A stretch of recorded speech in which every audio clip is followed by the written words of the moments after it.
Broken విరుగుట. నిర్గమకాండము 14వ అధ్యాయంలో మనం చూసినట్లయితే మోషే ద్వారా దేవుడు ఎర్ర సముద్రముని 2 పాయలుగా విభజిస్తాడు.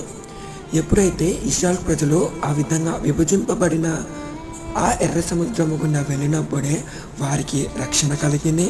వారి శత్రువులు కూడా ఇంకెన్నడూ కనిపించకుండా అందులో మునిగిపోయారు. కొన్నిసార్లు దేవుడు మన జీవితంలో కూడా అటువంటి విరిగిపోయిన, విభజించిన, చినిగిపోయిన పరిస్థితుల గుండా మనల్ని తీసుకువెళ్తున్నాడంటే దానికి కారణము మనకి కూడా దేవుడు రక్షణని సిద్ధపరుస్తున్నాడని అర్థము.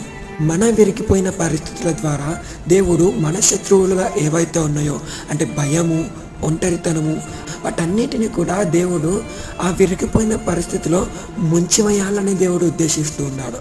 దేవుడు మనల్ని విరిగిపోయిన పరిస్థితుల ద్వారా నడిపిస్తూ మనల్ని సిద్ధపరుస్తూ ఉన్నాడు.